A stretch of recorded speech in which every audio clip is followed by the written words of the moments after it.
What's up, everybody? How you doing? Welcome back to the Punk Rock Review Podcast. I got my co-pilot, my homie, my dog. Rob is here with the Punk Aughts, hanging out. We got a really important episode, man. I think this is an important one. We're going to talk about the legacy of EPITAPH Records, but more importantly, what are the most important records that they've ever released? And sort of a top 10 list plus. I think Rob has a pretty straightforward 10. I've got a bigger list, but you could tell which ones are my most important. But yeah, so we're talking EPITAPH. No Hellcat, actually. Oddly enough, I'm wearing this shirt. It wasn't really on purpose. But no Hellcat releases. This is strictly EPITAPH. So yeah. What's up, dude? No, not much, man. This was fun to compile, but as we talked about off air, it's hard to get to just a straight 10. Because you think about, we have done almost every one of these bands. Like, we've done a top 10 on every one of these bands. So it's very difficult to be like, we're kind of we're almost comparing bands. If we're doing the straight top 10, like, is the best of Bad Religion better than the best of Pennywise, better than the best of, the point is all our favorite bands are or were on EPITAPH at some point. Like, that's really a core thing of everything you and I talk about is EPITAPH is sort of the epicenter of it all. Dude, well, what's crazy is like the actual accuracy of that statement.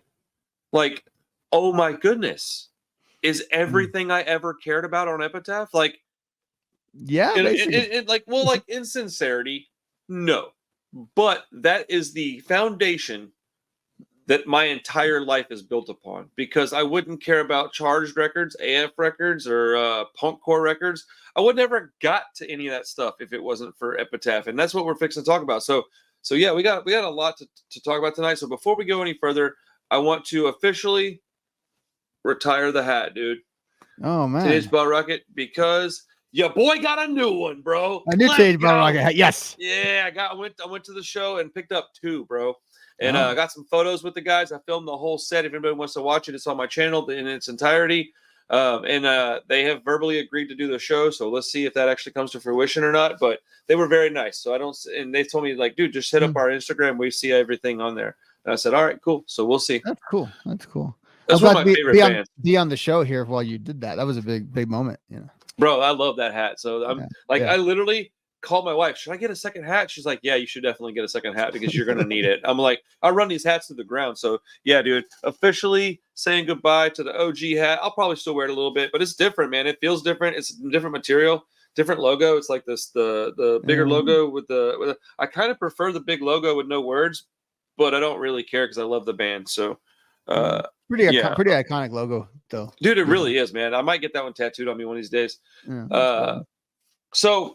Okay, so we have our normal before the podcast, and my topics today are a little more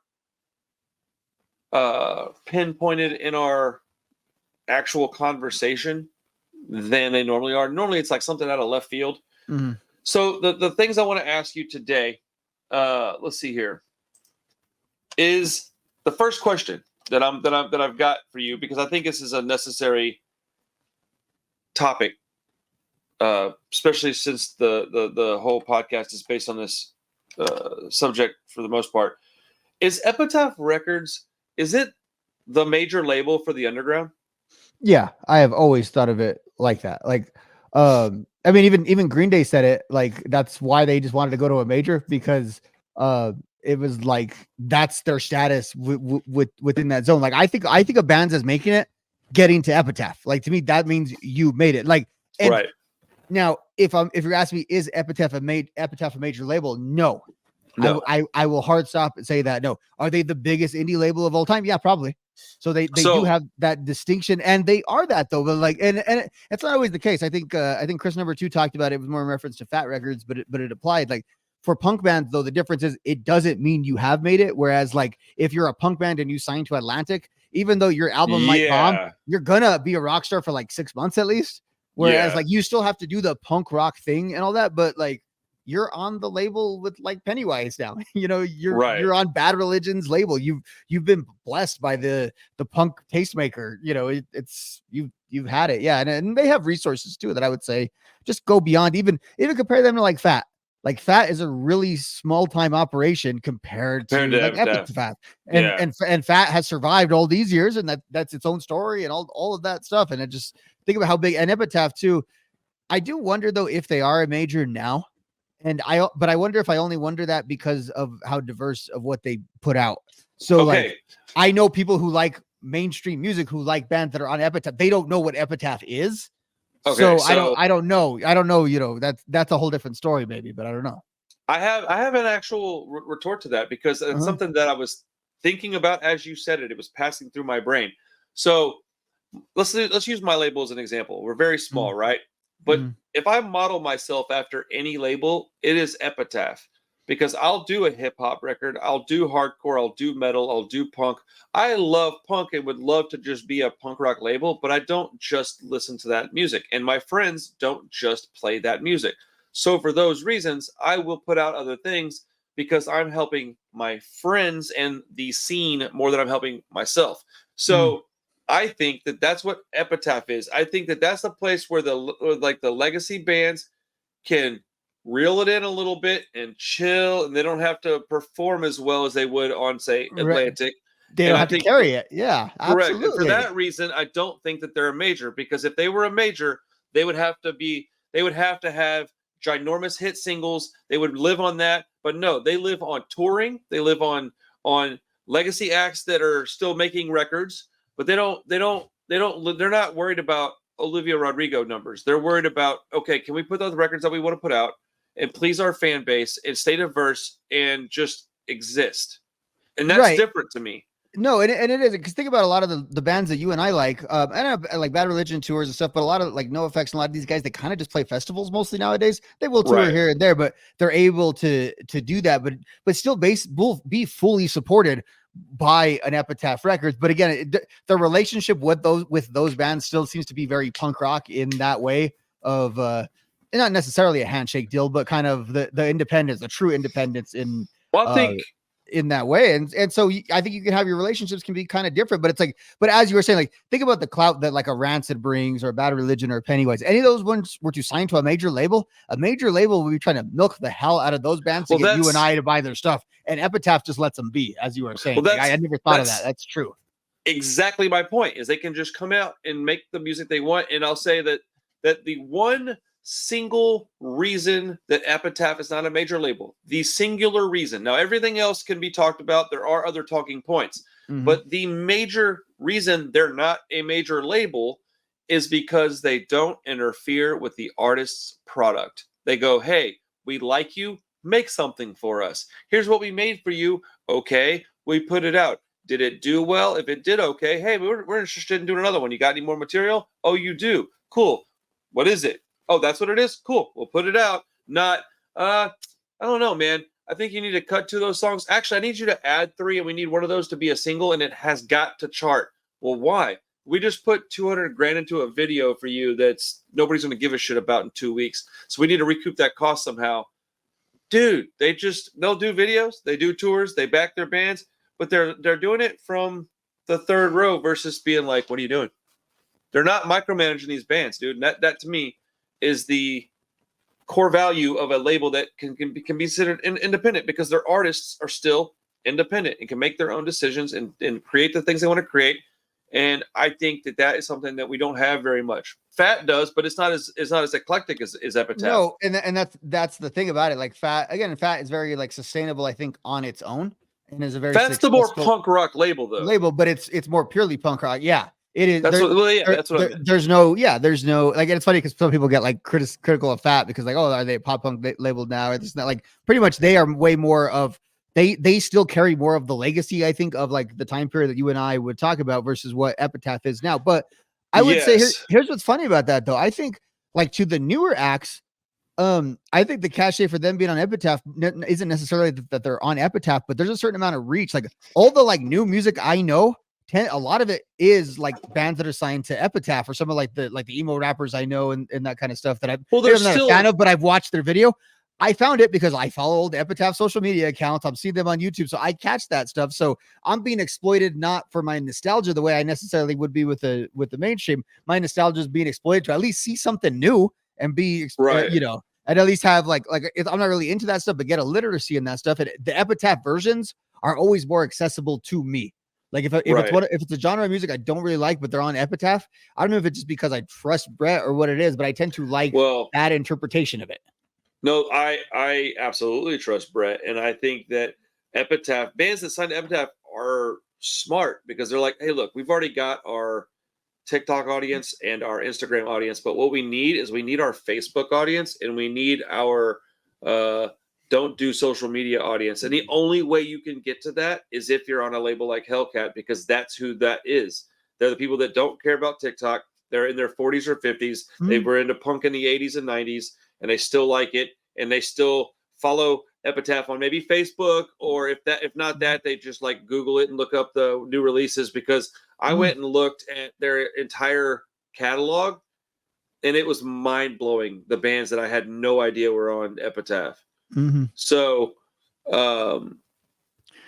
because they've even become the haven for a lot of our bands too. Like a lot of our bands, when they crash and burn on the majors, they weren't like skate punk bands, but you have like bands like Alkaline Trio, I want to say Newfound Glory. A lot of them, when they're on the way down, before they reestablish themselves as like legacy acts, they kind of like hang out at Epitaph in like almost like a rehab set, getting back. And then those bands tend to go like independent. Like I look at like Newfound Glory now, and I think they're on Hopeless, I think now, but I view them as kind of like that's their own. So weird. They're their own entity though now, but I think Epitaph kind of helped them like almost ease back. Alkaline Trio too. Like Alkaline Trio almost doesn't need labels, and that's what I mean with those kind of bands. But they went to Epitaph after and they never really got dropped, but after like the Vagrant thing and all that, they went to Epitaph before they became like what they are now. And I think it's just really interesting that they were the pre of a lot of bands, but they're also the post of a lot of these bands. And I think it's again because if you're in that scene, if you're a Matt Skiba, if you're Jordan Pundik, any of those guys, it's like, who can you trust? And it's Epitaph. Right. Well, that's the thing, and I think dude, Newfound Glory being on like a label as small as Hopeless is fucking weird. That is, I mean, it's just a sign of the times, bro, because that they can still reach their audience. They don't have to be on a major. I think if we were like more a hardcore podcast, we could apply a lot of what we're saying right now to Hopeless. Hopeless fits a lot of those parameters on a smaller scale of like a label that's still around and putting out like new stuff and all that. I haven't kept up with Hopeless, but I think I should go back and revisit some of their catalog. I think because I do think we should do some more episodes on other small, independent, important labels. Yeah. Like think about all the labels that we grew up listening to, especially in the '90s. There was like 10 that were just solid. Everything they put out was good. It may not be your favorite, but it was good. I can't picture a kid today having a shirt of a label. Like I had an Epitaph shirt. And you're wearing a Hellcat shirt right now. Yeah, I had a go-kart shirt. I had an Epitaph shirt. I think I had a Fat, but I don't know if that was my shirt. It might have been my friend's shirt I was stealing. But I had a Epitaph, I had a go-kart, and I had a what was that other label? Oh, and I also had a ska label, the Moon Knight Ska. I had that labeled shirt too because I got it with I ordered some records and they threw one in. I had a Skunk Records one from the Sublime one. Remember that? Dope. Yeah, hell yeah. Not really punk, but like but no, only but it kind of is punk and hip hop, because hip hop is the other genre that you know the labels. Like the labels are like characters. That's it. I mean, they're very parallel as far as genres, but yeah. So okay, we've established that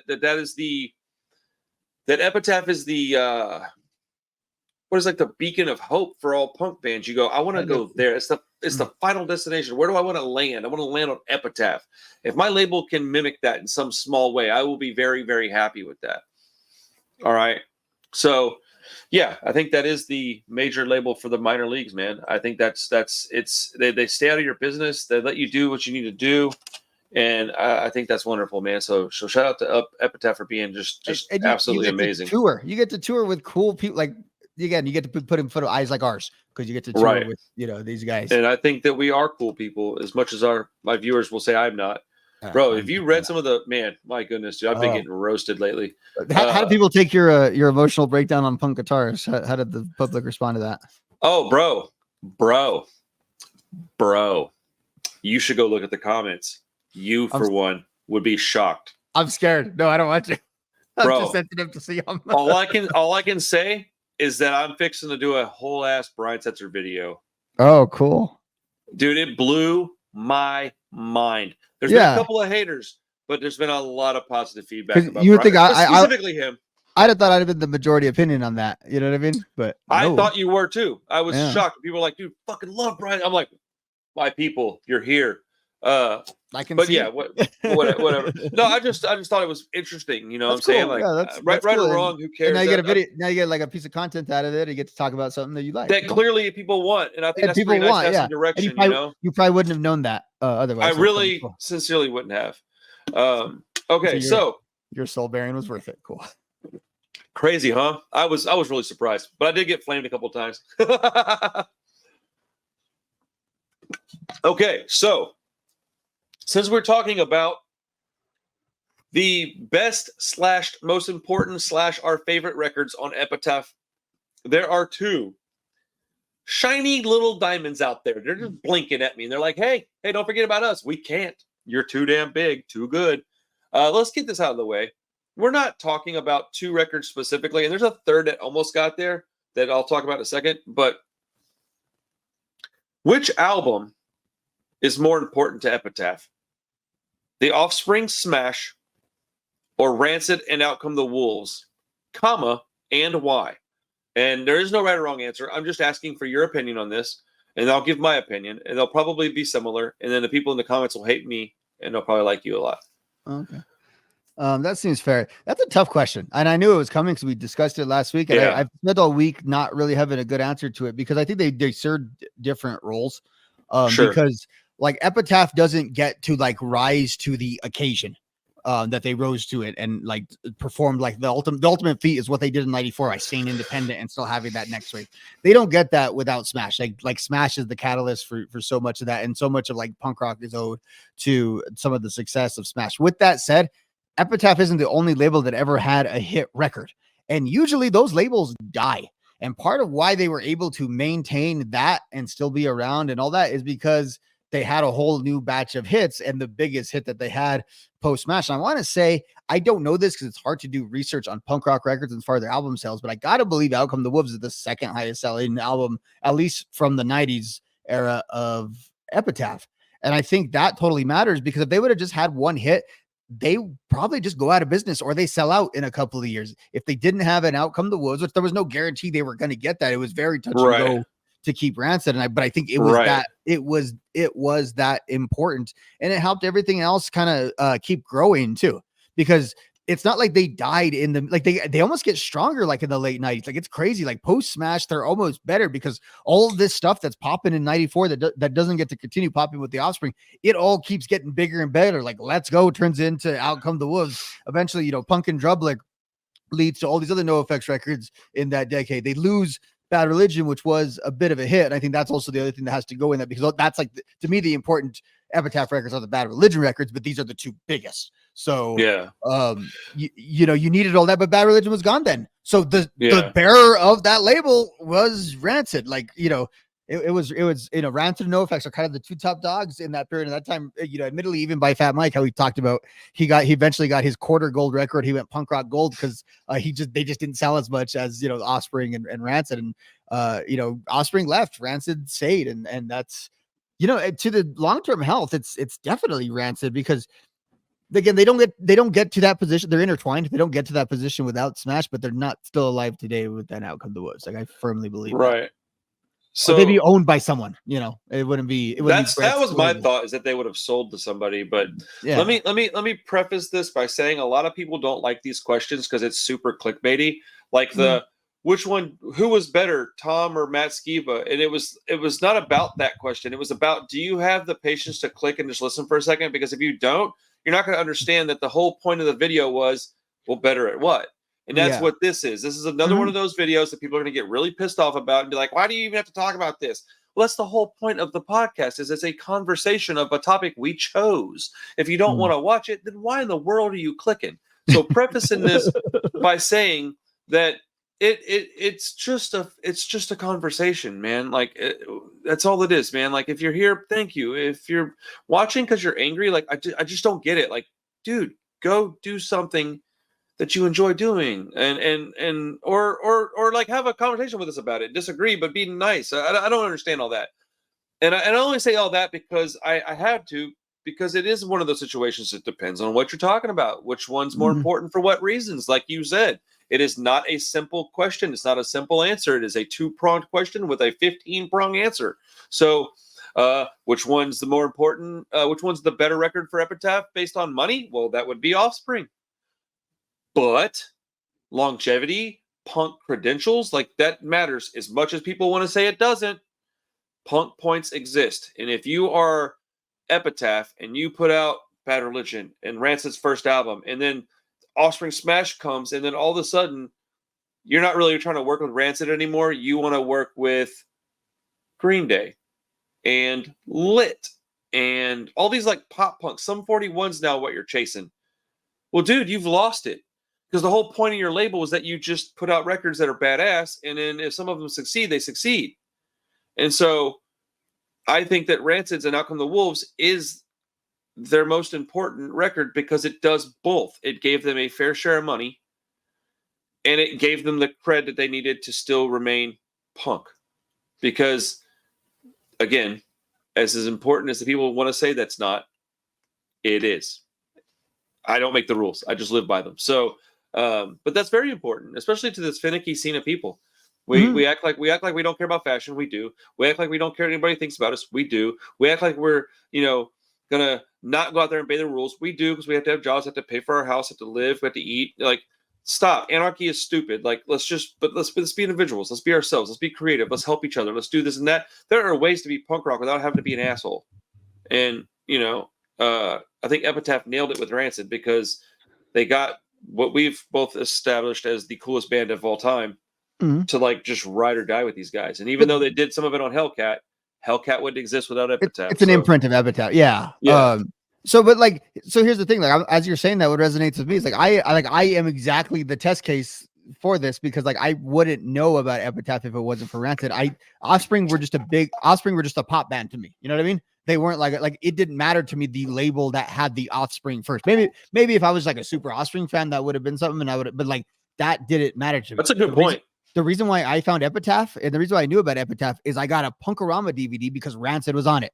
And so I discovered all these bands through that DVD, and the common thread, because there's a documentary on that thing, is this label Epitaph, and it opened this whole door to me. And then I became, I'm a fan of punk. I get a shirt, that Epitaph shirt. Like, that's so funny to think about having I guess it's not really funny to think about having a shirt of a company. I mean, I sell 31 record shirts all the time. Yeah. But still, I do think it's unique that like kind of stands right next to, next to like the Rancid shirt, and next to the Newfound Glory shirt is Epitaph is iconic, bro. It's what I got an Epitaph sticker. Yeah, it was in that old English thing. Yeah, I had the Old English sticker on my truck that I got from like a Warped Tour.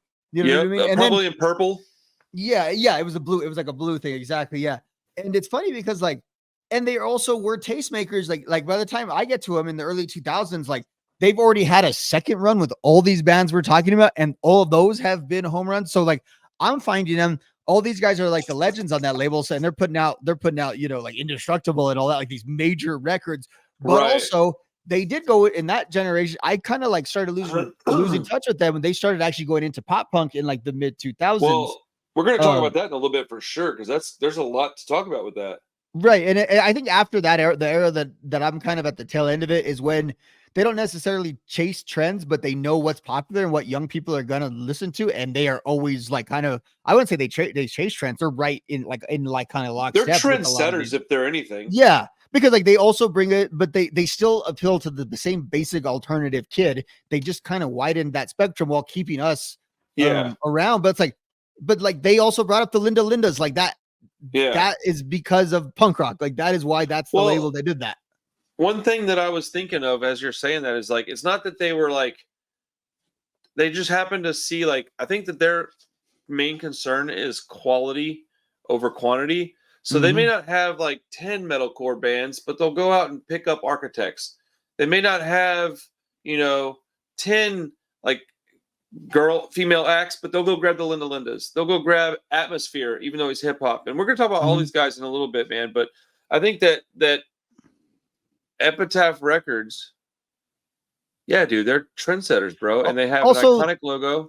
through the comps too. Like, 'cause I'm thinking about, like, I stopped liking Epitaph, or I realized it wasn't for me anymore. I'm thinking that era is like when the Punkorama, when I didn't like as many songs on the Punkorama, that's when you knew, like, Right, oh, right. Epitaph was like, they had like Well, Matchbook Romance and some of those bands, and I was there's like, oh, I don't like them as you much don't. anymore. There's like eras of it comes in like waves. Anyways, let's finish this one topic and then we'll start talking about specific releases. Yeah. But I do think it is an important question because it's important to us. That's why it's an important question. That's why we would talk about it. That's why we would bring it up. I think that The Offspring was a lightning struck flash in the pan. I think Epitaph could have been almost the exact same label with just the Rancid stuff. Not the same, but close. They could have not as much money, maybe not as many bands. I don't know. There's a trickle down effect that would happen. There's stuff that we can't we can't see without it actually happening. But I think that they would have been at least remotely close to the same label without this one album. Because what did that album actually do? It just blew up. It got them huge. It got Epitaph on MTV though. I think that's not. You don't think? Do you not think they would have gotten there without Offspring? I think that was a huge help to it. Yeah. I'm not saying they would or wouldn't. Yeah, I do think that was a specific huge part of it, because I don't know that just Dookie gets them there. You know what I mean? Like, you had those two albums. That's true. That's a good point. And a band that's connected to both, like a band like a Rancid, you have kind of connected to both, or a scene in Epitaph that's kind of connected to both in a lot of ways. I guess the right answer is that they're uniquely important in their own ways, and without both of those records, Epitaph wouldn't exist. Probably. To your point, though, they're still probably very successful, though. So, like, if they don't have Smash, they're just Fat Records, which is one of the most successful labels. That's exactly what I was thinking. Is that they'd be just like Fat Records, but on a different, like, slightly different style of music. But like, yeah. But so I didn't realize. Okay, so that concludes our conversation of whether or not or which album was more important, because I think it's a tongue-in-cheek question, and doesn't actually have a right or wrong fun answer. To talk about. Yeah, the answer is they're both incredibly important, and you need both of those as the cornerstones. And then there's a third record that we'll talk about in just a minute that really makes that trifecta of just perfection that brings Epitaph as like, hey man, if you can fit inside this little, you got it made, buddy. And so we're friends, yeah. Right. And so, yeah, man, I really love this record label, and I'm very proud to represent it on my channel. And I'm very proud that, I'm just proud that I can be a part of this thing in some tiny little way by talking about it on a podcast, because, this is our whole life, man, at least mine. My life is not going to be the same without this record label, which is fucking crazy, but it is what it is. Yeah. So, okay. We've established that the most obvious answers for the top albums are Rancid and The Offspring, but here forth are the other important albums on Epitaph. The third cornerstone that I would like to say, and this isn't even one of my favorite records, but it is absolutely one of the most important, is Suffer from Bad Religion. I figured that was what you were referencing. That was my other cornerstone. So after this one, we're going to get into stuff that I really enjoy. Actually, I have one more that I don't love, but I'm fixing to dive back into, and we'll explain that in a minute. But Bad Religion, Suffer, I would say it should be on every punk rock fan's top punk albums. It should be in every band's we're influenced by. If you're not influenced by Bad Religion, Suffer, there's a large chance I don't care about your music. Yeah, or you just don't know it because your favorite band is influenced by Bad Religion, Suffer. Or that's a good point. That's the case with it. No, and it's like, obviously it's on my list. And like, so comparing that to, taking it for the previous conversation of Smash and Out Come the Wolves, I would say Smash and Out Come the Wolves are these massive, huge records, but they exist in their own massive hugeness. Nothing else really sounds like either one of those two records. The whole rest of the genre sounds like Suffer. Like, Suffer's the more influential, right? Of hell, the whole label of Fat sounds like Suffer. Yeah, like, well, literally, Fat Mike is very open about that. He's like, he couldn't really figure out how to make NoFX not suck, and then he heard Suffer. It's like, oh, we could just do that and do our version of that. And that's the thing about that. It birthed, but how much of that? Because every band got labeled until we realized it was kind of a genre. Every band got labeled as like a Bad Religion knockoff, and it's like, no, it's not. That is the style now. So that is that is the Epitaph sort of house sound is Suffer. That's a good way to ground like everything we talk about. I do want to reestablish the fact that I'm talking about these albums in reverse order. I usually end with my most important or my favorite. I'm starting right now, since we started the conversation with Offspring, Suffer. Rancid. We're gonna go Bad Religion, and we're gonna go from there down. Suffer is a pivotal, very, very important, integral part of my life, even though I don't listen to it all the time, because without that record, I would say a good 50% of what I love wouldn't be the same. So yeah, that's the key. Like, again, it's not just that it was big, because it was big, but it was just kind of a good punk record. Like, it didn't like set the world on fire, but it was a slow burn because it's gotten bigger as time goes on. Yeah, because those other Bad Religion records are all kind of bigger than Suffer, but it's the one that lit the fuse. Like, it's what, it's what started it all, as they say. Like, Bad Religion does this thing where they toured like nonstop 4 years in a row, because they're like a year ahead on their record cycle, is why they're able to do that. So before one record was released, the other one's basically written and done.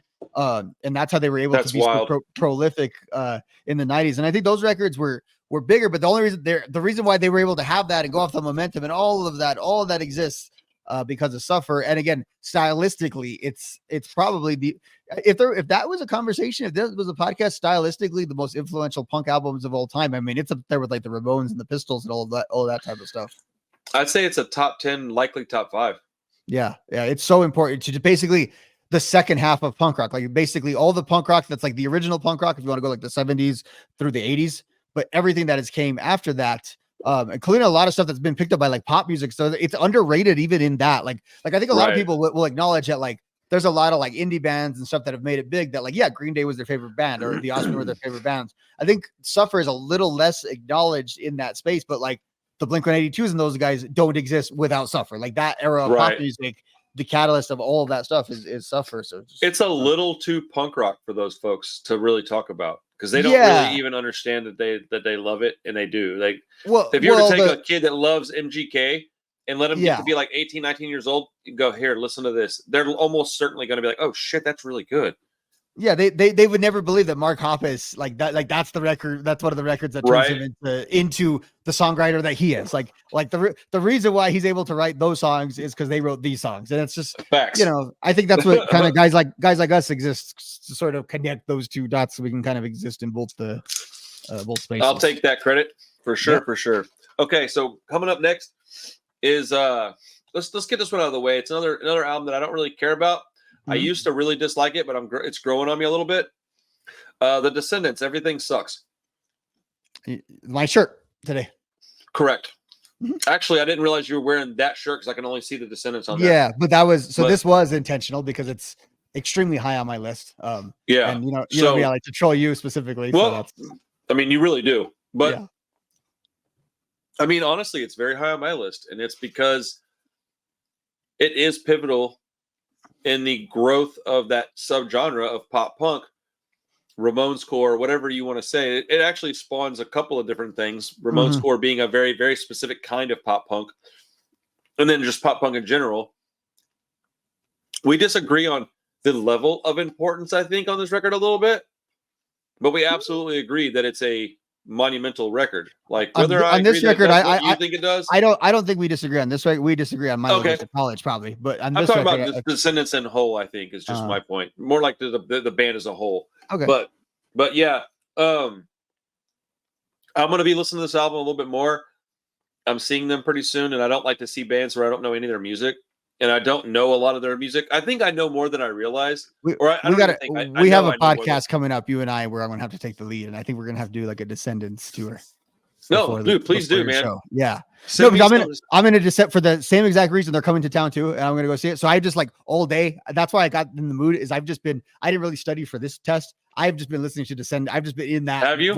Just something ticked to me. You know what it is? Is because their record in 2004, the one that came out on Fat. So after Epitaph, they have their record on Fat.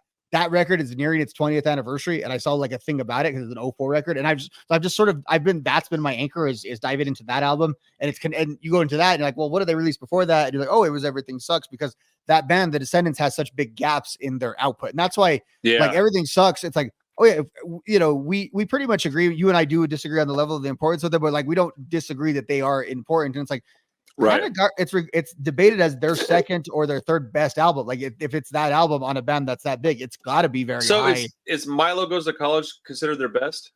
So it's what I consider their best, and I think that's the stock answer. When I'm in my Milo video, and I made my Milo video, and I highlighted Suburban Home as like, okay, I said Milo's their best record, and Suburban Home is their best song. And the only pushback I got to that video is some people had a few songs from Everything Sucks, specifically the song Everything Sucks, Coffee Mug, and a few of those as like their top Descendants song. People took more objection to my video on Suburban Home being the top Descendants song than they did to Milo being the top record. And I think that's probably accurate. And I kind of echoed that in some ways, you know. Then let's do this, because if you were to ask me what is their best album, and like right now, I would probably say Everything Sucks based on my experiences, and that's the album that I've listened to more. But I've obviously not listened to any of it a ton. I think I had Milo Goes to College and Everything Sucks when I was a youngster, and I listened to them whenever I was like really just kind of bored of what I had. Yeah. But why don't we do this? How about next week? Let's do a Descendants episode. You should be ready to go on that one. Yeah, I'm kind of in that headspace anyway. So I gotta travel a lot this week, so that gives me something to listen to that I don't have to like figure out. I can just go, cool. I'll listen to a bunch of Descendants songs. Right. And then what I'll do though is it's on one of the sites right now, and you can check this out too, or maybe just wait till after we talk and then check it out. Is there the Filmage, the big Descendants doc, is on one of the free streaming sites like Tubi or one of those. Okay. So I for sure will check that out to sort of like ground a little bit of research. Please, if you don't mind, I will forget. Please let me know what that is and where to watch it, because I will watch it. Yeah, I'll watch that, and that would be like a good primer, a good sort of like to go along to keep the story like absolutely, because I'm getting to a point now to where I'm not really even concerned with what I like and don't like. I just want to learn all this stuff, dude. I'm loving this, like, especially getting to know you so well. You're a teacher. It's very obvious and it's very natural to you. So I'm learning a lot of stuff just talking to you about this stuff. And I want to learn more about bands that I don't particularly like, just because I do respect them. It's not like I'm talking about their music exclusively. That had nothing to do with their work ethic, their history, their place in legendary status and whatnot. It doesn't matter. None of that is what I'm talking about. It's just, no, those songs aren't really for me. But the people in the band, they're important. And so I know that. So I want to know more about them. This album you point out too is like them at the height of their powers too. I think that's like a good hook for next week, because this is like, we don't have a lot of Descendants output, but this is Bill Stevenson, 10 years of touring with Black Flag, producing bands. I think the Blasting Room is going, like, this is like all this, like the Descendants produced a lot of stuff in their second incarnation, and this is like the core of it. And I always talk about those great 90s mixes that band, like, the Descendants had put out punk rock prior to this. Everything sounded that little bit of SST, Black Flag, it's not quite recorded as good as it could be. Like now they're making records in 1997 with the power of Epitaph Records, and everything. But Everything Sucks. What's great about it is it's so raw Descendants, even though part of the rawness of the Descendants is they always acknowledge their age very much. Like their first album was Milo Goes to College. They were at that age where literally the band couldn't continue because the singer went to college. All the songs and everything. What year did that come out? So which one? Milo Goes to College. Milo comes out in 82. Holy crap. That's all. Dude, 14 years in between those two albums. Yeah, and there's about 3 albums in between. But they're basically active from like 82 to 87, and then Milo goes away, I think at 87. I forget where exactly he splits off. And that's how All basically forms as like in its place. And so this is the All era. So was All with Milo, or All was Descendants minus Milo? All was Descendants minus Milo. Initially, okay, that's what I thought. He was a little closer to it, and so they have a record called All, and so that's where that concept comes. Yeah, I see that. I see that. He did like background vocals and the thing about Milo, and we'll talk about this more next week. So he's the face of that band, but he's not really the voice. It's kind of funky. He's not really their primary songwriter and all that. It just all the songs very much fit that Milo, and he's great at performing them. You know what I mean? Okay. But and we'll learn about this more next week. But so the guy who's the main songwriter, Bill Stevenson. So he says he doesn't distinguish. He just writes songs, and whoever is his singer at the time, like he doesn't write all songs. He doesn't write Descendants songs. He writes songs, and if right now this guy's my singer, not Milo. Like I never can remember the guy from All the. So now that song's belong to him. But hey, that's amazing. But Milo's back, and he's a very like frenetic. I think you'll relate to him. Like he's a like frenetic punk rock kind of guy, and he's straight ahead. Honestly, I like that. That's kind of how he does. So it's like, okay, Milo's back. So I guess I wrote these songs. They're Descendant songs now. And it's funny because at the same time, Milo takes full ownership, because Milo very much is the guy in all these songs, even if he doesn't necessarily come up with like the lyrics. Like he's like the third songwriter sometimes in that band. And Everything Sucks. my point to all that is they're like middle age. It's a midlife crisis album, literally though, because like they talk about being young in their young albums. They talk about hanging with girls, and there's like songs on this album that it's midlife crisis, but like you and I midlife, like that late 30s era, because they were like that age. Like their album after that in 2016, Summary, is actual like old people problems that they're singing about now. But it was like that era of like, my job sucks because now I'm in like a corporate job, because now I'm actually like, I'm not afraid of the corporate job. I'm actually like, they have a song called This Place Sucks, and it's just like, and he talks about like paying taxes and like my girlfriend's coming over, I guess she's moving in. Like it's very adult, even though it's adolescent themes. It's very like, dude, like I don't know how to explain that, but very much adult. It's not meant for teenagers. Yeah, it's not meant for teenagers. We'll get more in depth with that next week, because I am very everything Sucks specifically though is not made for teenagers, but it's very adolescent, if that makes sense. Actually, that does make sense. That's a good way of explaining it. I don't want to like stop the conversation, but I think we kind of need to, because we can go probably for an hour on that. Yeah, we'll do that next week. But I will say, I think I might end up being a fan of this band because you're so stoked about it. And I'm going to listen to it with a completely open mind. Like, I just want to hear it. I don't want to go in there thinking about my previous thoughts, because opinions and tastes do change, and I am perfectly okay with that. I'm not one of those people that are really insecure about that. It doesn't matter to me. So I'm like, all right, cool. So what if you discover something? Like, correct. Like, who cares if I didn't like it until now? Like, some guy was giving me shit last week. No, this dude was literally like, I don't know if I want to donate to a channel that I don't know if I want to donate to a punk rock channel where the guy doesn't know who Bad Brains or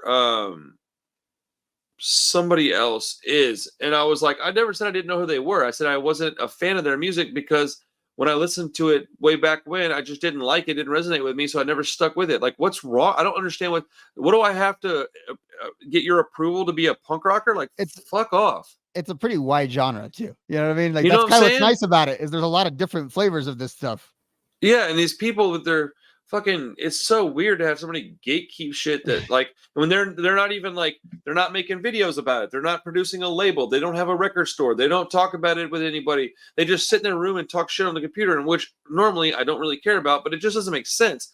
I'm doing a lot for my local scene. Like, I'm a part of it, not just, that doesn't mean I have to listen to Bad Brains. Like, I don't understand that. Anyways, but okay, so the Descendants, I think I'll end up probably being a larger fan of them than I ever would have speculated. All right. The next one, I'm a huge fan of, and this is, I think this is a two-pronged answer, okay? Because there's one band, two albums, because I couldn't quite decide how I wanted to make this, but without this exact two albums, I would be different. What's the band you think? Bouncing Souls. Fucking right. I love you, dude. My man. My motherfucking man. I put How I Spent My Summer Vacation - Anchors Away, because they both came out at different points in my life, and they're both extremely important to me, but for way different reasons. So the reason I think How I Spent My Summer Vacation is important to Epitaph is because it gets this Jersey sound to a wide audience, and it starts to get you ready. Holy shit, do you hear that? Dude, I'm sorry, that was really loud. Are you like under attack? Dude, it was just, I don't know what that was. It might have been like a motorcycle or something, but it was really loud. Coming. Bro. So I think it brings this Jersey sound, and like this, I think that How I Spent My Summer Vacation really is like the linchpin to all this like dad punk stuff. You know what I'm saying?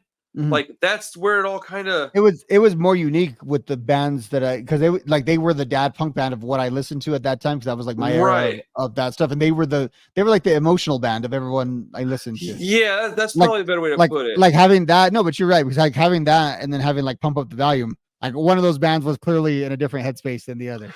Right, and I think they call it like orgcore or some shit.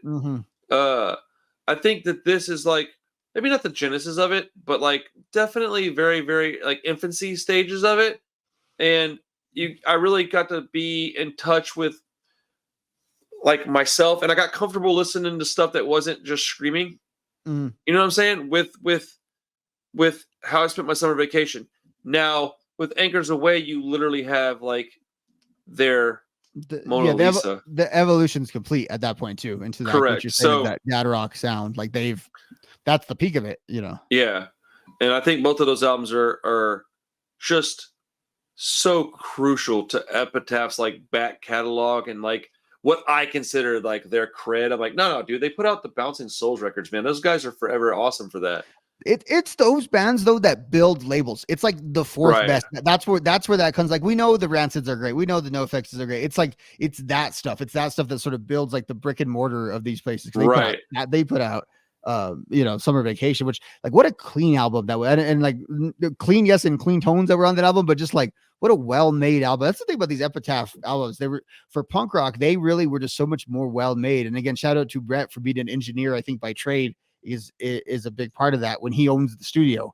Those albums can sound as good as they sound. I mean, like, these albums, they sound like major label releases in terms of like quality, like what was put on the CD. There was not a distinction the way like some of the other punk rock you would get. Like, it just didn't sound as good. You couldn't get it as loud. And the Epitaph stuff just sounded like the RCA stuff. Okay, so that's a double-edged sword though, because while I like that, and that's the reason I didn't resonate with early Misfits records, is because it didn't sound very good. There is a very large portion of the punk rock community that will say that is how they sold out. That's why they suck. That blah, blah, blah, blah, blah, blah. Now, I don't agree with that, but I do think there's a little bit of validity to that argument, because to a certain degree, punk rock is supposed to be gritty and nasty. But I always resort back to, okay, yeah, but if you don't have the people making the accessible stuff, you'll never get anybody to the other stuff.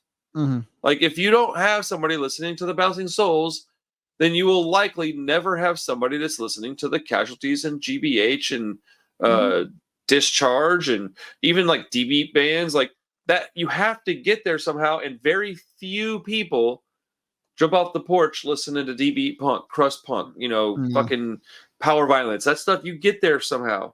And this is how you get these clean albums that through that you'll hear older records that don't sound as clean. And then that will get you used to that grittier lo-fi sound. Then you'll stumble across this album that isn't quite as good as that one. And then if you look at what you like versus what, the spectrum has got really, really, there's far apart, but you got there gradually. So there's a sliding scale. So you don't even notice it anymore. But you have to get there somehow, dude. Most people, not everybody, most people don't just jump off listening to really shitty recordings. They listen to clean, crisp sounds, and then they like the songwriting, and then they let them, appreciate a good songwriter that maybe didn't have the funds to do the album as well as this guy, but he can write a damn good song.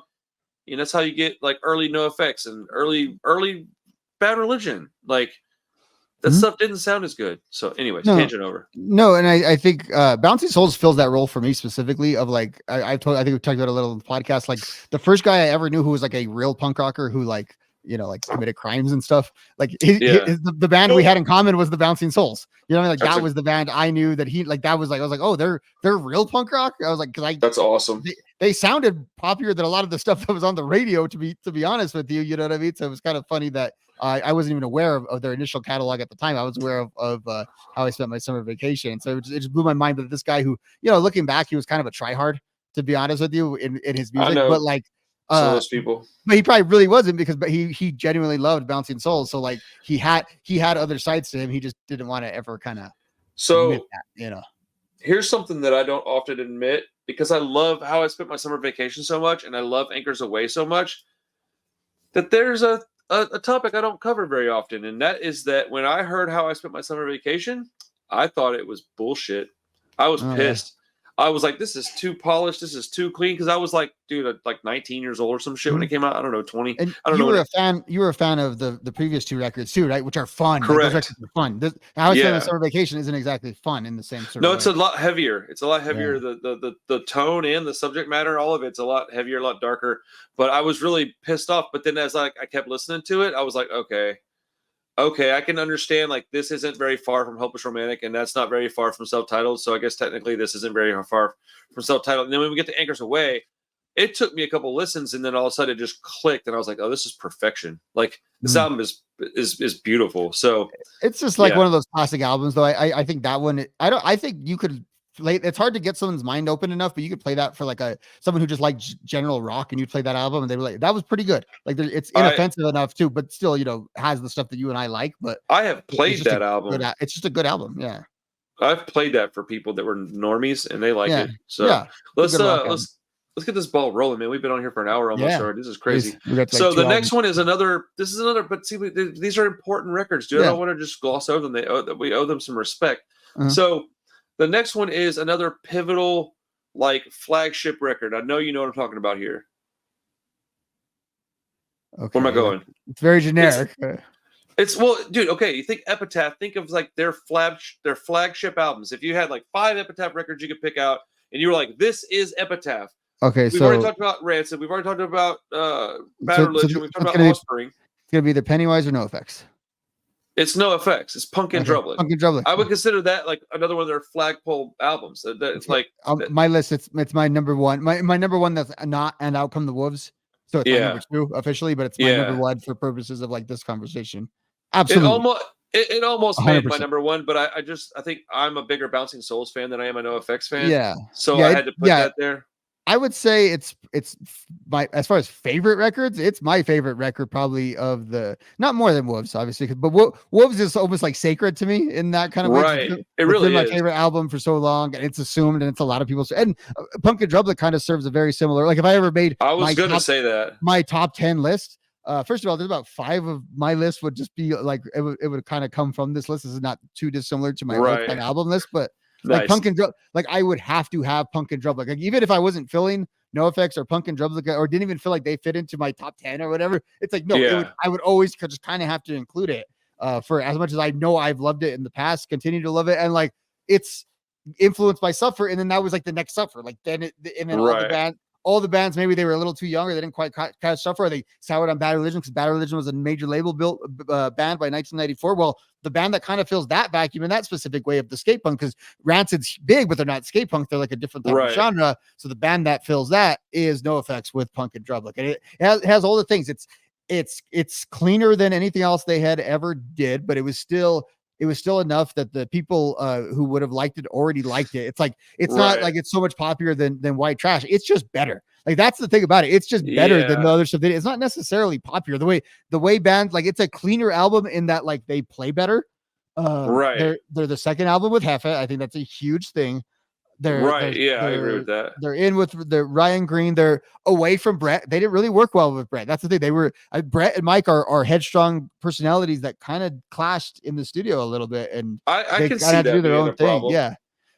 So it's really, but it's another one of those albums that just it's the most punk rock of all the stuff we're going to talk about that's in this same zone, but like again, sounds like a major label album in the way you can crank it. And then again, look at my top 10 list. It's mostly those songs. So it's also great songs. It's all the iconic NoFX songs. Linoleum, Don't Call Me White, Leave It Alone. Like there they are. That's where they all exist, along with like Laurie Myers and all these other ones that are also sort of iconic songs. All the great NoFX compilations that you see out there, it's mostly Punk and Drublic songs. It's funny because this album is like not even close to my favorite NoFX album, but I would still say it's probably the most iconic and most important album they put out. Mm-hmm. It's got one of the most clever titles. It's got iconic artwork because it kind of makes you stop and go, what the fuck is that? Like, you know what I'm saying? So, and I like that. It's just such an iconic image, but yeah, dude, NoFX, Punk and Drublic. I also wanted to just put out there that Pump Up the Volume came out on Epitaph. Yeah, it's on my list. It's number 7 on my list. I didn't realize that. So that one needs to be talked about for a minute too. Pump Up the Volume is one of my favorite NoFX records. It's probably like, what was it, like 1 or 2 or 3 or something like that? That was our I think we both had it at number 2 on our list. That was our dude. I love that record. And it's funny, like it's not even my favorite, but it's my number 2. If that makes it, like, it's unquestionably their second best record. I was thinking about this, like I tend to listen to songs on other albums, but it's like, no, like I respect it to that level. Yeah. And like, it's funny. Like they're the best performance they ever got out of those people in a studio was they put it on Pump Up the Volume. Like I can dig that. I can agree with that. So I just wanted to kind of like point it out. You think of that as the fat era, right? Dude, I was shocked when I saw that. I had to go back and look at it. I have the CD. I'm like, there's no way it's Epitaph. Yeah, because And by 02 they have 45 or 46 songs out on Fat, and then so weird, on dude. Fat. So And that's why weird. so I always tell you, and it's funny because you like the 2000s NoFX, and I more like the 90s NoFX style. I always say I think of NoFX as an Epitaph band. You're like, well, no, they are. I was like, yes, they are the Fat Records so band. Weird, but the prime of their career is kind of on Epitaph. Dude, I have to concede that is absolutely correct. They owned Fat the whole time. Like Fat is in existence the whole time. They just weren't a Fat band in the prime of Fat, which is also funny. Yeah, that's like Propaganda and Lagwagon and no use. Dude, I'm actually looking forward to this Descendants thing. This is going to get me out of my comfort zone for a bit. I need to get out of my comfort zone for a week. Sorry, I'm just looking at the list. I don't know. I saw you out of your comfort zone last week. It wasn't very pretty, so I don't know. That's true. Well, that was like an accident. That was like too much of your comfort zone. That was this is like targeted, discomfort. Okay, so another very important band. I got a couple of more before we start getting into just like stuff that needs to be mentioned, but these are like the most important. Okay, we got Pennywise. I got 2 albums from them that I think are incredibly important for Epitaph. All of their albums are important. I'm not trying to piss off anybody, okay? But I think that About Time is really important because it kind of starts to see the change in their sound a little bit. And I think it's their first one that really got big. But then you have Land of the Free. And Land of the Free, I think, is the one that's like, okay, that's got their biggest song, I think. It's the most accessible. And I think that is where their sound was like, got it.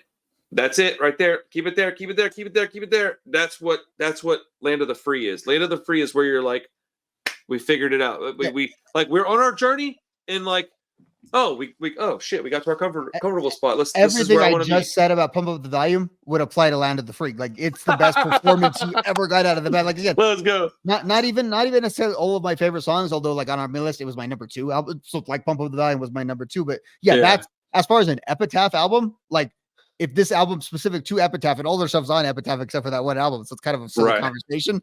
But it is true; it's a bigger Epitaph album because they're a little bit buried in the early '90s when all this other stuff was huge. But then the late '90s, they come on with Straight Ahead, they come on with Land of the Free, they come on. They're helping that era too. They really nailed it. Late '90s, early 2000s. Pennywise was the shit, dude. They are still the shit. But yeah, and they're really good stuff in the early '90s, like we talked about in an episode. But they're a little more they were kind of able to develop. I want to say maybe a little bit not under the radar because they're still very big in that era. I don't want to undersell how big they are. They were big, but they weren't glamorous. They were big because they had good music, and people that have good music, if you have any kind of push, you'll get big, and that's what they were. They were the band that was like the consistency band. They were like always there, always doing well, always had fans, but they weren't doing stadiums. But they also didn't do this and then fall back down to earth. They just kind of gradually got bigger. They never put out a bad album. Yeah, they never put out a bad album. And what they did is I think in that era, they were really like, before the 90s, but even after that, they were like a cult band in that kind of way where it's like, like guys who are wearing hats like you and I are specifically wearing today of like just that kind of dude of like the Pennywise dude. And like, they pick up fans. Yeah. They just kind of would pick up fans. And that guy, even if Punk was just like a small part of that guy's life, like the Pennywise fans, like they were kind of a specific breed of fan, along with guys like us, who were just sort of fans of the Epitaph stuff. So shout out to them. They're so cool. They're awesome. You and I really love that band. I love Pennywise, man. I've always liked them. I remember when it wasn't cool to like Pennywise in my high school, and I never understood why. It never became like a thing. Like I didn't care, but like. I was always like, you don't like Pennywise? Like, why? And it's like, because they don't have mohawks. And it's like, that's pretty dumb. Like, who cares? Well, and like Fletcher says, like, we're from, and he was right about this. We're from California. If you notice about it, the California bands, we live on the beach. Like, fashion's like a little bit different thing over here versus like the New York and the UK bands. So that's a bigger part where we just we literally come off like the beat. Like, we're kind of outside all the time over here. That's almost why, not why, what am I saying? That has a lot to do with like, my aesthetic is much an East Coast aesthetic. Like I don't have the California aesthetic. I have the East Coast aesthetic. Actually, I probably have like a combination of the two, really. But like, I lean heavier into like patches and colored hair and shit if I was to do something like that, right? But like, that doesn't mean you're good or bad. That just means you're representing one kind of look. I don't know. It's kind of just where you come from, and I think Fletcher just really nailed that because you think about it, and that's a lot of the stuff I like. I always say it's kind of grounded in California. Like think of even like the pop punky stuff, like the Blink-182s and all that are a lot less theatrical than the stuff that comes out of Florida, the stuff that comes out of that part of like the country. I do think it I might mean, just be as simple as the inside outside kind of thing too. And like you talk about this a lot, like you're always out, like your version of punk rock is always outside. And I think it's a lot of that California stuff, like it's always exists in this outside thing. So it is a less of a fashion show than it would be in and it also like I think in like California, you just get to hang out with like punk rockers and stuff, and you don't have to like blend in with other crowds the way you have to in these other, you know, in these other cities and stuff like that. So you don't have to be as influenced or as like, I don't know. It just feels like too, like, I don't know, like going to California. I remember being in California and even like Descendant shirts pretty much everywhere I go. Like like someone will have a conversation with you. You go to California, it doesn't resonate because there's so much different stuff over there. You know, it's just another thing.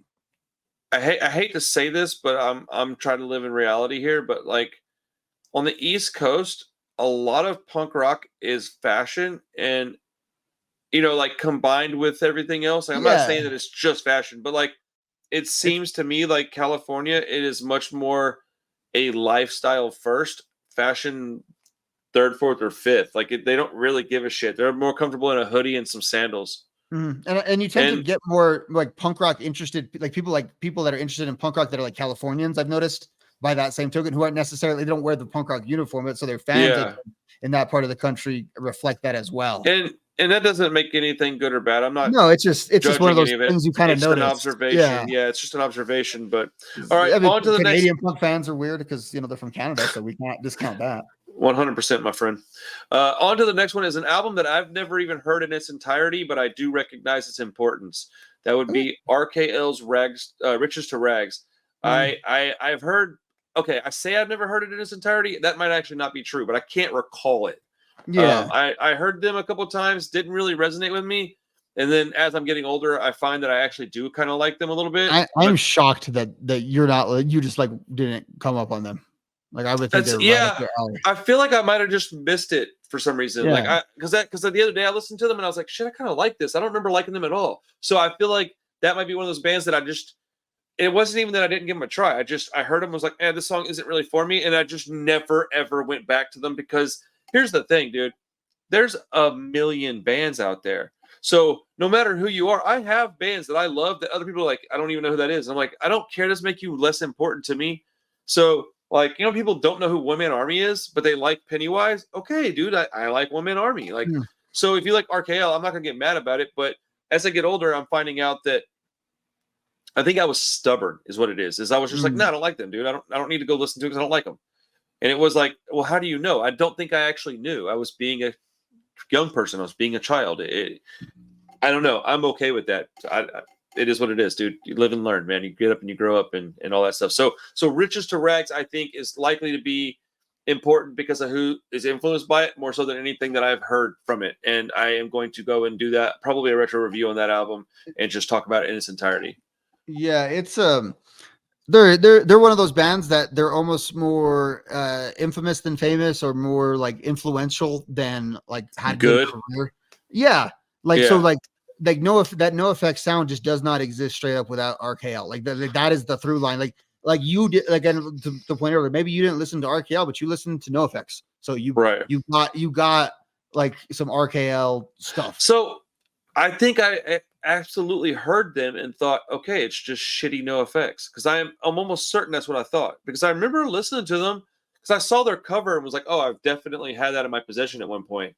But like the album art, and I was like, why didn't I listen to this more? Because I am certain that I was handed all this stuff at some degree. Yeah, specifically like the bass playing and that kind of stuff is where like very explicitly Fat Mike said he got that style of like that guitar bass kind of style. He got that from that RKL stuff. Now, I think Punk Rock Historian maybe has a video on them. I know quite a bit about them, but not the specifics. But you would really be fascinated by their story. Like, so you would have been friends with these guys before you got clean.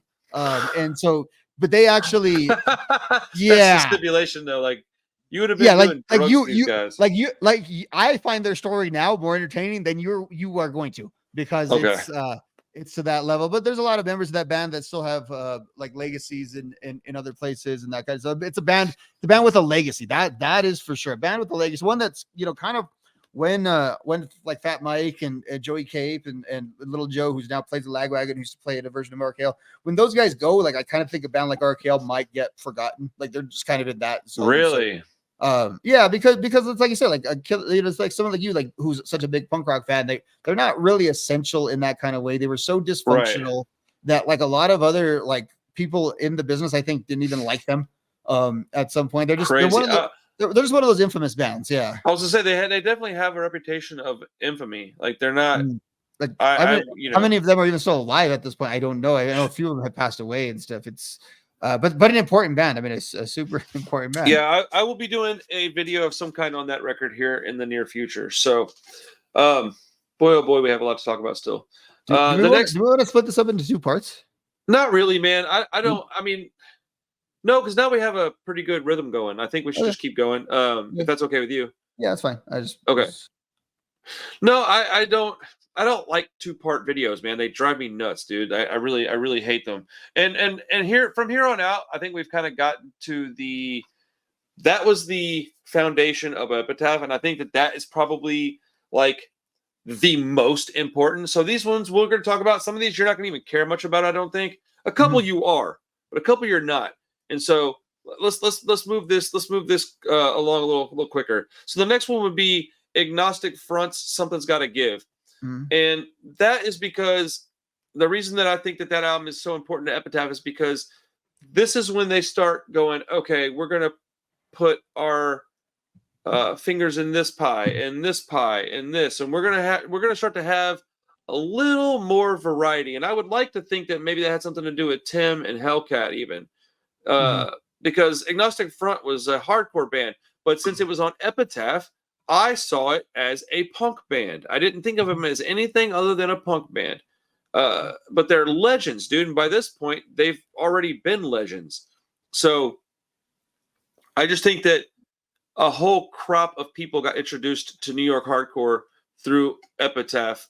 You? Yeah, like I don't consider myself an Agnostic Front fan. I'm a guy who liked Agnostic Front songs on Epitaph comps. You know what I mean? Like, so I found them too. Like, yes, absolutely. Yeah. They turned me on to that sound and that concept. Well, that's how I discovered them. And yeah, and to me, to what you're saying is that they were one of my guys. Like, I wasn't the biggest fan of them, but they're one of my guys because they're part of the club. And I have a tattoo on my forearm of Agnostic Front, and I thought it was a punk tattoo for like 10 years. And then somebody's like, no, it's a hardcore band. I'm like, the fuck's the difference, man? Like, I just didn't understand. Yeah. And as I grow, I understand the little differences. I go and go, oh, I can hear that now. I see. But to me back then, it was all just angry. And they're getting shouted out though in the Epitaph band's songs and stuff like that. So Agnostic Front I would say is a very important part of Epitaph, specifically in the East Coast, right? And then on the same token, other side is Madball. They had albums like Hold It Down. And I think that is an important part of Epitaph for the exact same reasons as Agnostic Front. But on top of that, you get a little hip hop flavor. And I think that could be something you could look at. Yeah, that cracks the door open. And now you get stuff like Atmosphere, who we'll speak about in just a minute. So you got Agnostic Front, Something's Gotta Give. And then you got Madball with albums like Hold It Down. And then the next band that I think put out an album that is incredibly important, that is one I didn't realize was on Epitaph. And if I'm wrong, please correct me here, but I think Refused put out The Shape of Punk to Come on Epitaph. Yeah, I believe so. I believe that. If you ask me, nuts. I had no idea. Like one of the most influential records of all. Like, I don't like it, but I absolutely can't stand that record. But bands like Turnstile wouldn't be who they are without their carbon copy of this record. I want to verify just to make sure. It's on Burning Heart. Yeah, it's on Epitaph. Okay, so that's crazy. I had no idea. So there's a lot of these too. There's a lot of kind of like punk adjacent stuff from this time period. We're about to get there. That are just, on our way. Yeah, you didn't realize because like Refused, it fits into our scene, but not necessarily like that's when hipster shit started becoming cool. You don't think of them as like Refused is like the guys who ended up having careers writing for the Ringer, who were into punk when they were younger, and they like reference Refused New Noise to like, I don't know. That stuff always pisses me off. I don't know why. But it's hipster. It's exactly what that is. It's hipster shit, but that's fine. And it just wasn't my taste, It wasn't my taste either. But I bought it back in the day because it was in the punk section, so I bought it, and I just like, oh, what is this? And it was always acknowledged that's so important, So yeah, I don't understand the hype, but that doesn't mean there isn't any. So it is what it is. But the next two bands, hell, three actually, are incredibly important to me, and for their own reasons. So the Alkaline Trio, My Shame Is True, isn't a super popular album. I enjoy it, but Is This Thing Cursed, I think, is a great album.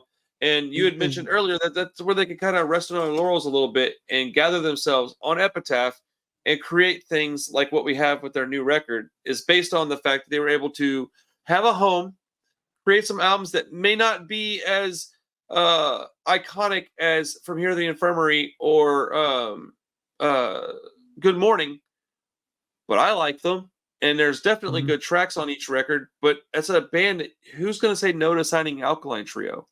Like, so again, another where they can go and check.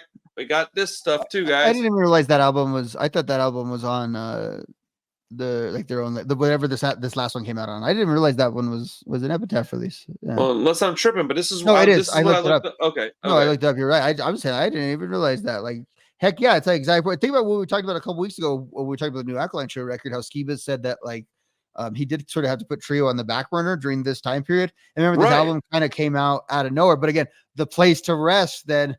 Like where is still going to have you, because again, they don't need, they're selling, I kind of, the guy I always say, I like the hip hop dude that's kind of popular with them. They're selling that. They're selling Linda's, they're selling Architects, like you said. So they don't necessarily need a legacy act like Alkaline Trio to put, to really cash in the way, again, a bottom line would at a major.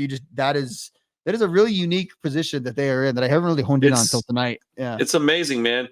And just like Alkaline Trio, well, that's not true. Not just like them, but they're friends with them and they have a similar vibe.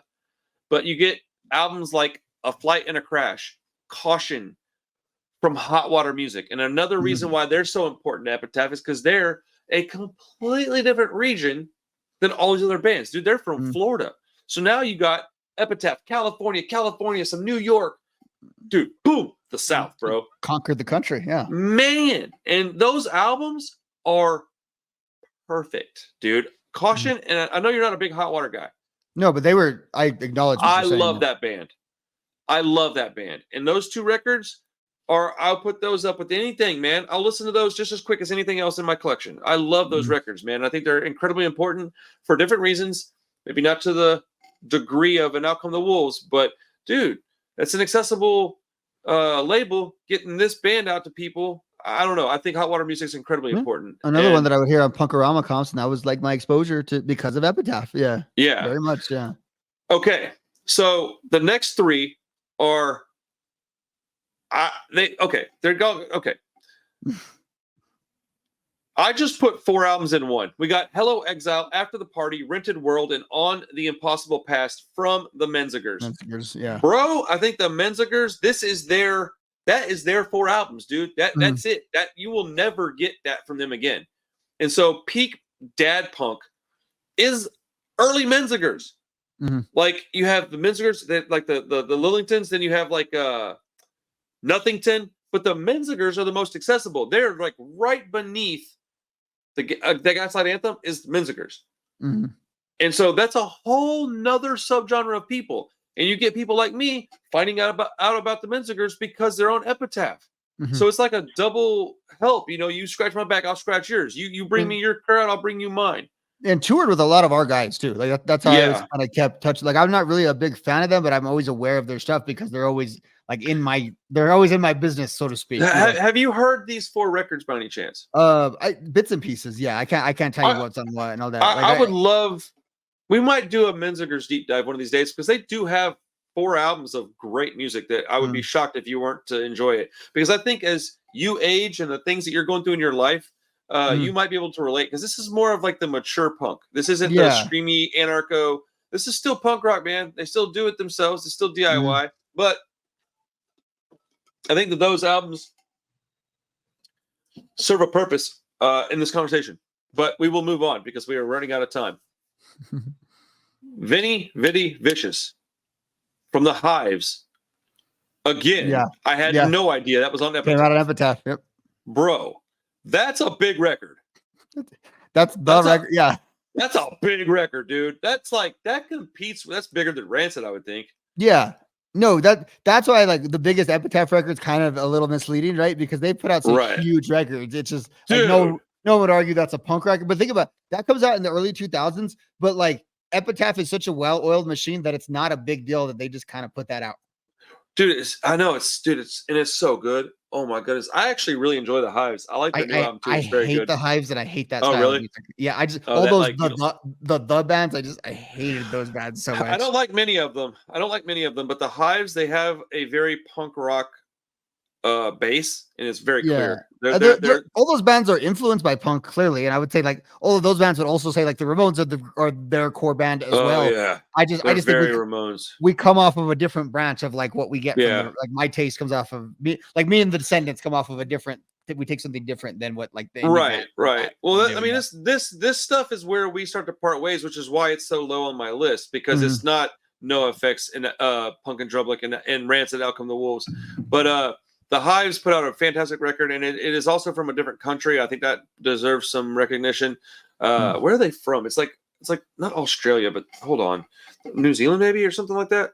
They're from somewhere. So they're not from like just straight Europe, like Let's see. I can't remember it. I'm gonna feel stupid when I figure it out. Let's see. the. Oh, I they're don't know. Swedish. Okay, I knew it was like not like the UK, it's like not not the like UK, England. yeah. But that's important. That gives a whole other part of the world access to this label, and I think that Mhm. is that's why I wrote it down. Yeah, and they have Epitaph has like or had at one point, like at least in the early 2000s, offices in Europe, offices in Right. Japan. Like they're a global company for a punk label. Again, that's insane. Not just I got a distributor here, I got a distributor there. Like they had like offices like in these countries. So okay, I'm really trying to get to this one right here, the specific one. So the next band is Set Your Goals. This will be the death of us, because out of all the bands that sound like that, this is the best record, and it just happens to be on Epitaph, and that shouldn't be a surprise to me, but it is. That album is awesome, and if I'm going to listen to that kind of music and that kind of stuff that people call pop punk, which I still don't call pop punk, but that if I'm going to listen to that, that's the record. That's the one. That's the one right there. It's got the most unique style of vocals. It's got the double vocal guys. Like, I don't know, that record bangs, dude. It's a good album. But that album, the reason why it's important on Epitaph's in their catalog to me is because now we're ushering in a whole new generation. You and I, dude, we're the old guys now. At this point, we're the old dudes. So that doesn't mean these records aren't important. And then so after these next two things I'm going to just speak about briefly, well, I got a couple of things I just want to say. Hey, these exist. These are important. I don't really care about them that much, but they are important. The last two are important. Very, very important. I'll save that one for last. Okay. Punkorama as a series is it pivotal to we're the seedlings, we're laying in the punk rock pit, and Punkorama is the water that they're watering our plants with. We're the plants, and Punkorama is the pitcher of water they're pouring on us. And without that series, how many bands would we not know about or care about? Dude, I would say a very large amount. I like again, it's Bouncing Souls. I'm pretty sure I found through these comps. Millencolin, the great song. If we're doing top 10 Epitaph songs with No Cigar, I found through Punkorama. No Effects, I didn't find them through there, but I discovered more of them, and that's how I knew what was cool every year. Like that's how I knew what was what is the Punkorama would come out, and that's again. That was also my bellwether to me realizing, hey, this stuff might not be for me anymore. When I stopped liking the songs on Punkorama, I was like, oh, the stuff that Epitaph's putting out. That's what it is, dude. And it was okay with that because it was such a good sampling of what that label was like. It was like 05, 06. It was basically all that like emo stuff and all that, or like that kind of like more hardcore emo, but it's that stuff. And I was like, I don't really like this. And I guess this is what Epitaph is doing now. Yeah. So they realize it because those comps though have such authority is the point to that. Like, it's the taste test, man. It's the taste test, and you either like it or you don't. And they didn't really seek out like offbeat songs too. It was more like the best songs that those bands had to offer. Like there was like more popular songs. I think that's subjective, but I don't think it's necessarily wrong either. But you know how like for a comp sometimes like they seek out these more specific themes or these more specific offbeat songs. Yeah. It was more like album cuts of songs. Yeah, it's like their singles and shit, I guess, for the most part. Yeah, but that's why I always say the Punkoramas were like the radio of like punk. It's how you would hear these bands. It's like the mass-produced thing that's not very expensive. That you can get your hands on. All the comps are like the Punkoramas specifically. They're the king of that. I wasn't gonna make Epitaph like rankings list and not bring up Punkorama. And I wasn't gonna make a Epitaph rankings list and not bring up 1993 and Let's Go. There is no way I Okay, cannot finally. talk about those. We were trying to avoid Rancid because it's the obvious choice, right? Yeah, but those two without- records are very integral parts of this label. Correct. And you have Tim Armstrong, who's an integral part of punk rock and songwriting in general, even pop music to a degree. But like those two albums are so important that I think my whole life would have changed without those being written, because without those, you don't get Out Come the Wolves. Without those, you don't get Lars Fredriksson. Without those, you don't get Rancid.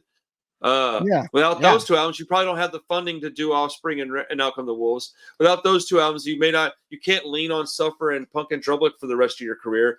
Those two albums are the literal bedrock of Epitaph, with like some Bad Religion and NoFX stuff. Even before Out Come the Wolves, you had Let's Go. And you had a massive hit with Radio, which was co-written by Billy Joe freaking Armstrong. So, yeah, dude, I would say that Let's Go and Self-Titled are maybe not top 5 or 10, but definitely 13. Definitely top 12 or so. Like, I had it about like number 6. Let's Go. Yeah? Because we as Rancid fans have been beaten up on that album a little bit lately. But that's just in the context of Rancid. Correct. That album holds up against. It holds up very well against everything else we're talking about. And again, on the importance, we talk about this all the time. But Out Come the Wolves feels like it came out in '94, but it didn't. It came out in '95. It's the response to Let's Go. It's called "And Out Come the Wolves" because they got so popular because of Let's Go. The major labels came in. Well, that's when the Wolves. Yeah. So Self-Titled's important because it birthed our favorite band. Well, and it bridged the gap from Operation Ivy too. It's like it brought in that whole Gilman stuff into Epitaph. And all that. Yeah. But Let's Go is important because it introduces Lars to the mix, which is basically what ends up creating the sound that we know and love as Rancid sound. But I don't need to spend 2 hours talking about them, but I definitely wasn't going to do this video and not talk about those albums. I think Let's Go, we talked about it earlier, but like the whole MTV factor and all that, it's that version of Rancid that became that. They were a little more jaded and a little more media hostile by the Wolves era. They morphed into what they became. That's in that true. Era, like they kind of like that sort of that naive Rancid is kind of coming out of the they were still growing up. And they didn't know, like maybe they were going to become these big pop stars. Like I kind of think they kind of weren't sure yet which direction they settled into the right lane as the king of the indies, but I think it was on the table for them and they considered it. Like they were. I think they got really lucky that they got these appalling letters. And like, what? Like, because if they hadn't got those, they might have gone, well, let's fucking go do it. But if they got these like weird letters, weird requests, weird photos, and they're like, yo, this shit ain't for me, man. I just want to go do my thing and make some music. Yeah, and it's like it's also the thing of like Green Day did it. So Green Day took that leap, but like Green Day had to, like their story, they had to find a very specific group of people that like would speak to it. And Rancid already saw what their friends went through. Like they were tipped off on a lot of stuff too. So they were a little more suspicious. That's true. They were the best account of this, I think, is in Ian Winwood's book in Smash, and he goes into the most depth that anyone goes into about like and he says, I don't know what it is. That you and I have our speculation of what it was. No one will ever say what they were offered, but they were signed. It was assumed by everyone else that Rancid had signed. And at the 11th hour, Brett did something in this like top secret meeting, and no one's ever discussed it. So you and I believe that's where like Hellcat might have been birthed. I've always wondered, did they give them maybe a stake in the label? I think that's like a possibility as well. But I don't want to speculate because I don't actually know, but I assume it's something along those lines, you know. In pure speculation here, I think it was likely, here's the opportunity to create Hellcat, and not only is that what I'm giving you, but I'm not taking from Hellcat. I think it was probably Hellcat is yours, and I will just simply be your distributor. Because I can't really see him taking from Tim like that. Like taking money from Hellcat. Like maybe a very small portion, but and yet never really.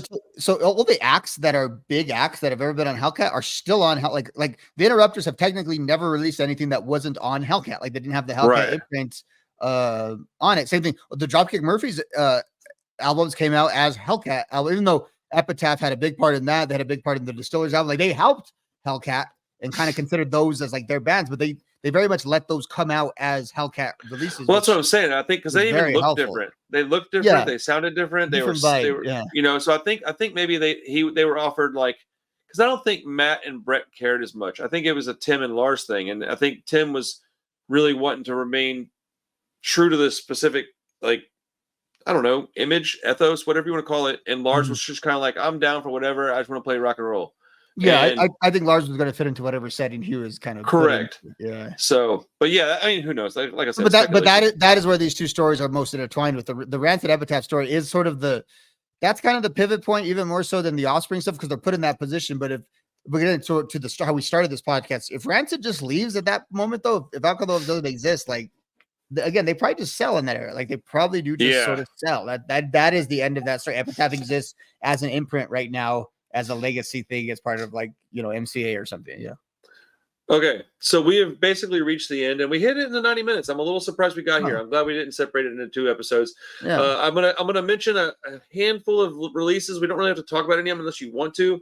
And then I'm gonna go through real quick, and I'm just gonna name off the stuff we talked about just real quick in succession, so people can hear like this is the bedrock of Epitaph. So we've got modern releases that I think are important and need to be acknowledged in this video, and that would be Drain, Living Proof, all the stuff that Architects did, the Falling in Reverse stuff, Lil Lotus, Error Boy, because I think that's whole new. That's what I was thinking of, the hip hop guy, like Lil Lotus. Okay, I like Lil Lotus. That Error Boy record is very good, and the Linda's Growing Up. I think all that stuff is just showing you how willing they are to grow with the times, change with the times, and not be like, no, I'm sticking to punk rock. I am punk rock, dude. That doesn't help you, man. And you can't put out punk records if you ain't got no damn money. So.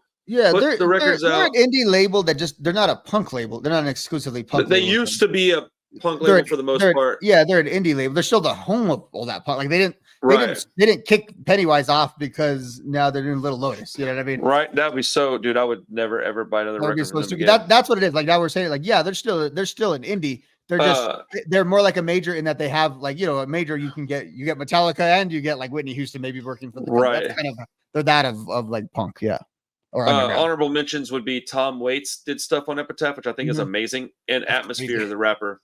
I think that just shows you how amazing. Well, I think that label is just, I think it's perfection. Let me just tell you. So Atmosphere, they were like the hip hop band I liked for like 6 months because they were on the Warped Tour comp, because they were on the Warped Tour. I don't want to bring us down, but I didn't see them on the Warped Tour because they played a headlining show in town, and unfortunately, a staff member of the venue actually murdered a fan at that show, like brutally murdered her, like assaulted her, and it was at the Atmosphere like show. Yeah, here in Albuquerque. Like Google it, like it's in there. Yeah, so I'm gonna have to Google that. Yeah, so like that night, you know, I'm at the Warped Tour that Atmosphere. So it was like a thing. Like Atmosphere wasn't at that Warped Tour because they got a headlining shot in Albuquerque in town. And then it had nothing to do with the band themselves, but I'm sure there was a little bit of That's crazy. Like, so in Albuquerque, if you talk about Atmosphere, everyone brings that. And I was talking to a guy about it like 6 months ago. That's why it was on the top of my mind. It was one of those things. I was at a bar and I butted into his conversation because he was telling someone about it. And I was like, dude, I remember exactly. And I told him about like the Warped Tour and all that. That is crazy. A funny story, but like, there's nothing funny about it. It's a very it's story, funny. It's just like it was the coincidence. It's like you're not gonna believe this shit, bro. But it kind of connects to what we're talking about because my awareness of I'm the only guy that in Albuquerque that knows who the band was. Like really, like it was the reason why Atmosphere was there because they got a headlining spot to play a club show instead of just being another band. That's on the so nuts, bro. That night, you know, it's funny that I remember that day thinking, oh, okay, the rap band didn't make it to the Warped Tour, and then like 2 days later, that story broke, and I was like, wait a minute, because the local news story didn't say Atmosphere. You know what I mean? That was not right. That was not really. It was just at this such and such club. Yeah, at this club or at this rap concert. Like Atmosphere fans, yeah, at a rap concert was more of how it's framed too, because it was like, you know, not it was by itself, because I think it was with other hip hop bands, I think like locally and stuff. So it was not, there was nothing like punk rock in that right. thing. It was not connected to this bigger tour, but it's a weird footnote of history for us to sort of a little nugget, a little Easter egg there. That is absolutely nuts, dude. But yeah, look that up. I will have to look into that. So, okay, we're gonna wrap up here in a second.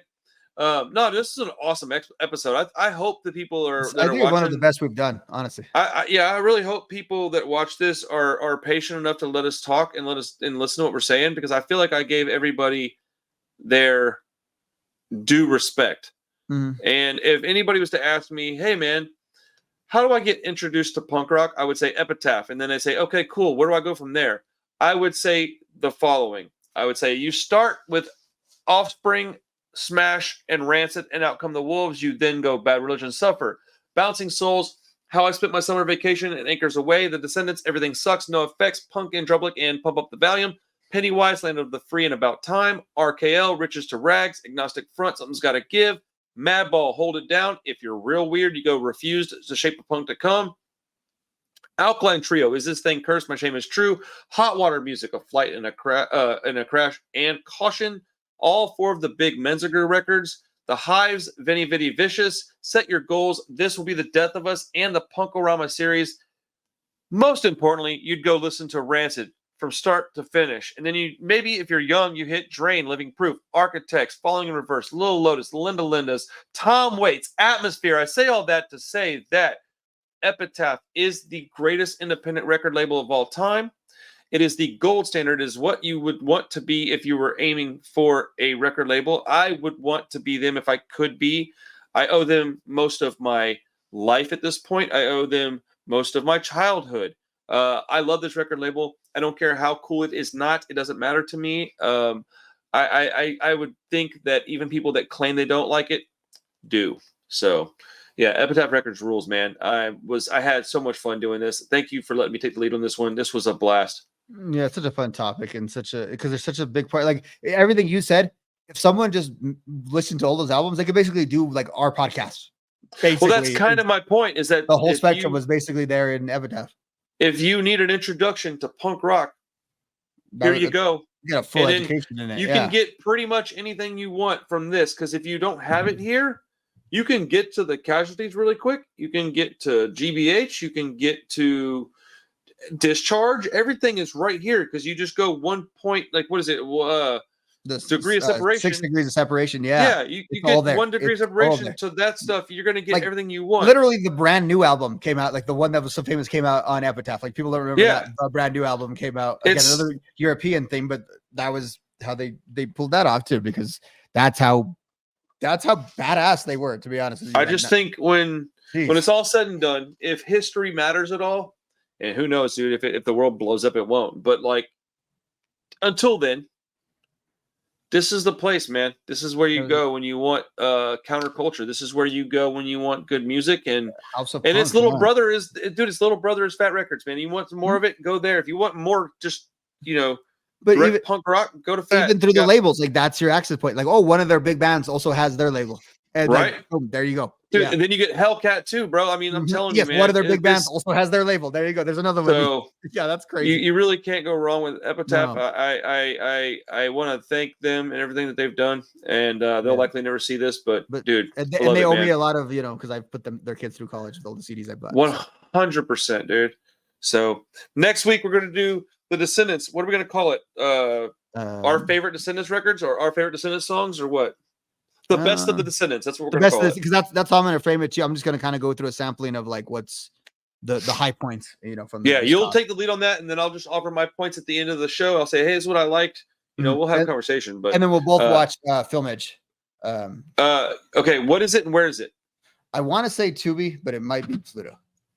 It's called Film. What's it called? Film Edge. There's FILMAGE. You'll learn about all the edges. Oh, Film Edge. Yeah. And you'll recognize it's got the little Milo guy on it. It's on either.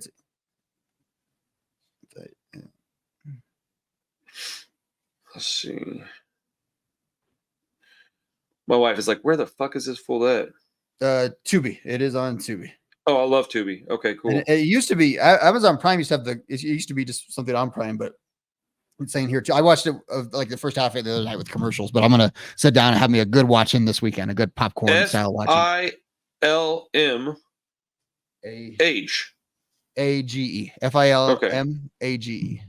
The story of the Descendants. Yeah. Cool. It's a little lengthy, but like the basic plot from watching. I watched it probably about 2 years ago, and I remember it being very, very, very good. Dude, I'm stoked. I'm gonna go watch a monster movie that's in Korean with my wife, and then I will watch this over the weekend. Both of those will make you sick in different ways, so that's cool. Right. Let's see. Where the fuck is it at? I'll find it. Awesome, dude. It's been a pleasure, my friend. Oh, dude, Mhm. I asked you for your shipping address. Now your birthday Yeah. gift's gonna be late. Send me Sorry. a text with your. No, it's okay. I just want you to know I've been thinking It's about it for 2 weeks and I tried to it's send it on sitting time. it's sitting in my like drafts here, I think, and I think I never hit send. So that's on me. Well, I just want to make sure you get your birthday present, man. I know it's silly and lame, but you're my friend, and you know I got something. I did something for you, so I'm gonna send it to you. Yeah. No, I appreciate it. Yes, sir. Cool. I'll talk to you next week, my friend. Or I'll talk to you before then, but I'll see you next week. Yeah, I'll send you. All right, everybody. Thank you guys. Hey, go check out the Punk Odds channel. Yeah, dude, just like the video, subscribe to the channel. Let's grow these communities, please. We're working very hard. Otherwise, have a wonderful day. Love you guys. Peace. Peace. All right, Rob, be good, brother. Yep.